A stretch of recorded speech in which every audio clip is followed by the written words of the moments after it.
श्री स्वामी समर्थ. आपल्या घरातल्या अडचणी, कटकटी सर्व नष्ट होण्यासाठी दर गुरुवारी हा उपाय करून पहा.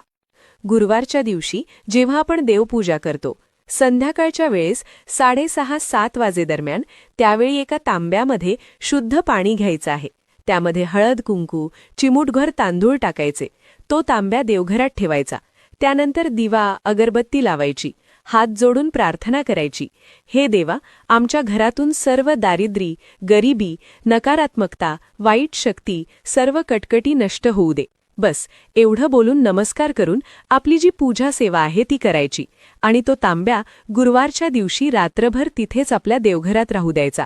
दुसऱ्या दिवशी शुक्रवारच्या दिवशी सकाळी उठल्यानंतर आंघोळ करून देवघरात जायचं, देवपूजा करायची आणि तो तांब्या तिथून उचलायचा आणि त्या तांब्यातील पाणी आपल्या घराच्या बाहेर कुठेतरी एका साईडला, कोपऱ्यात किंवा कोणत्या तरी झाडाला पाणी टाकून द्यायचं. ते तुळशीला पाणी टाकू नये. असा हा उपाय केल्यामुळे तुम्हाला फरक जाणवेल. अशाच धार्मिक माहितीसाठी फॉलो नक्की करा. धन्यवाद.